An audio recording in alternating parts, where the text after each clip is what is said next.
Welcome back sa ating YouTube channel mga kabasketball. Pag-usapan natin ngayon itong bad news at good news sa Gilas, Pilipinas at yan ang ating pag-usapan sa ating video.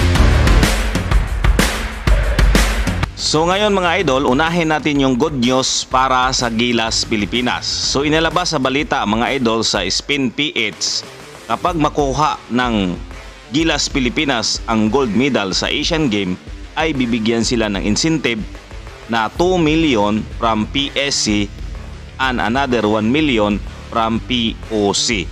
So makatanggap sila ng tag 3 million bawat isa sa kanila kapag nakuha nila yung gold medal.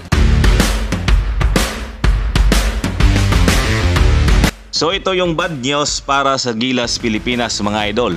So inilabas ng organizer ng Asian Games na hindi daw kasali sa Final 12 lineup sina Calvin Abueva, Jason Perkins, Terence Romeo at saka si Mo Tautua. So yan ang problema ngayon ng Gilas, Pilipinas dahil apat po ang nawala sa kanilang lineup. So 8 na lang po yung natitira sa kanilang lineup. So ito yung problema ngayon ng Gilas, Pilipinas mga idol dahil ang mga players na hindi pinayagan sa Asian Games ay nakapag-practice na sa Gilas, Pilipinas. So nawala yung apat mga idol, 8 na lang yung natitira. So back to 0 po yung Gilas, Pilipinas.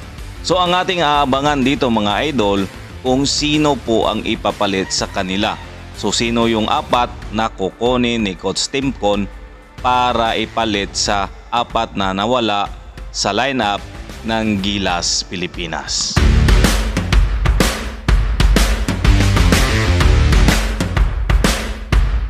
So yun ang ating mga balita ngayon mga idol no sa Gilas, Pilipinas. So yan ang pag-usapan natin dito sa ating comment section kung sino po sa palagay ninyo ang mga players na dapat ipalit sa apat na nawala para sa Asian Games.